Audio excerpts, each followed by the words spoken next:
l'honorable Gauthier Ralph ne voulait pas douter du résultat des recherches, estimant que la prime offerte devrait singulièrement aiguiser le zèle et l'intelligence des agents. Mais son collègue, Angel Stuart, était loin de partager cette confiance. La discussion continua donc entre les gentlemen qui s'étaient assis à une table de whist. Stuart devant Flanagan, Valentine devant Phileas Fogg. Pendant le jeu, les joueurs ne parlaient pas, mais entre les robres, la conversation interrompue reprenait de plus belle. « Je soutiens, dit Andrew Stuart, que les chances sont en faveur du voleur, qui ne peut manquer d'être un habile homme. Allons donc, répondit Ralph. Il n'y a plus un seul pays dans lequel il puisse se réfugier. Par exemple, où voulez-vous qu'il aille? Je n'en sais rien, répondit Andrew Stuart, mais, après tout, la terre est assez vaste. Elle l'était autrefois, dit à mi-voix Phileas Fogg, puis, à vous de couper, messieurs, ajouta-t-il en présentant les cartes à Thomas Flanagan. La discussion fut suspendue pendant le robre, mais bientôt Andrew Stuart la reprenait, disant « Comment, autrefois, est-ce que la terre a diminué par hasard ?»« Sans doute, répondit Gauthier Ralph. Je suis de l'avis de Mr. Fogg, la terre a diminué puisqu'on la parcourait maintenant 10 fois plus vite qu'il y a 100 ans. Et c'est ce qui, dans le cas dont nous nous occupons, rendra les recherches plus rapides. Et rendra plus facile aussi la fuite du voleur. À vous de jouer, monsieur Stuart, dit Phileas Fogg. Mais l'incrédule Stuart n'était pas convaincu. Et, la partie achevée, « Il faut avouer, monsieur Ralph, reprit-il, que vous avez trouvé là une manière plaisante de dire que la terre a diminué.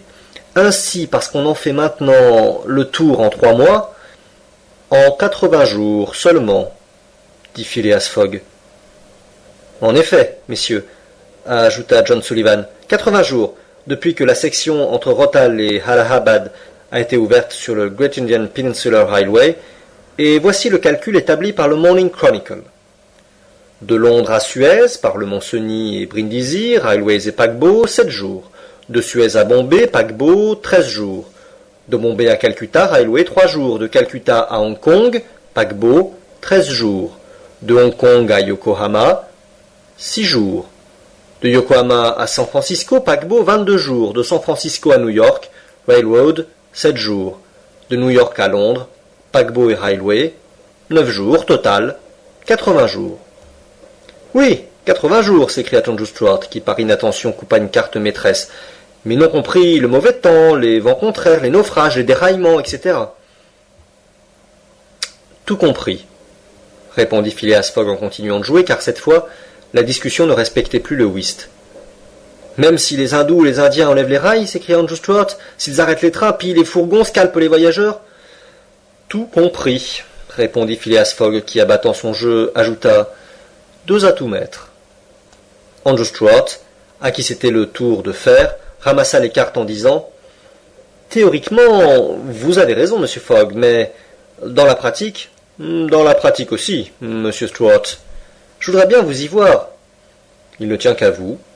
Partons ensemble. »« Ah, le ciel m'en préserve, s'écria Stuart, mais je paierai bien 4000 livres qu'un tel voyage, fait dans ces conditions, est impossible. » Très possible, au contraire, répondit Mr. Fogg. Eh bien, faites-le donc. Le tour du monde? En 80 jours? Oui. Je le veux bien. Quand? Tout de suite. C'est de la folie, s'écria Andrew Stuart, qui commençait à se vexer de l'insistance de son partenaire. Tenez, jouons plutôt. Refaites alors, répondit Phileas Fogg, car il y a mal donne. Andrew Stuart reprit les cartes d'une main fébrile. Puis tout à coup, les posant sur la table, « Eh bien, oui, monsieur Fogg, dit-il, oui, je parie 4000 livres. »« Mon cher Stuart, dit Valentine, calmez-vous, ce n'est pas sérieux.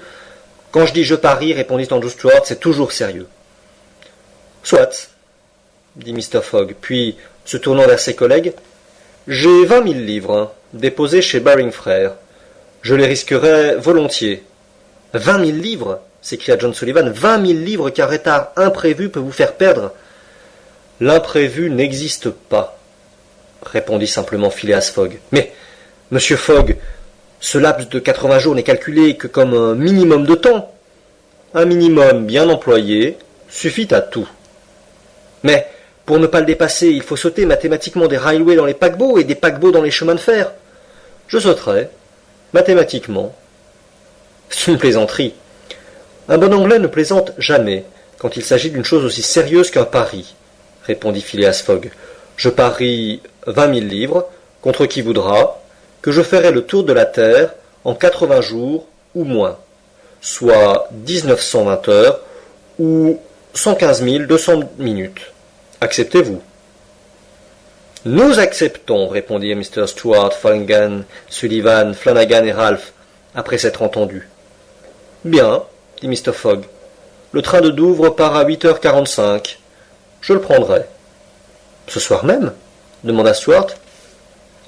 Ce soir même, répondit Phileas Fogg.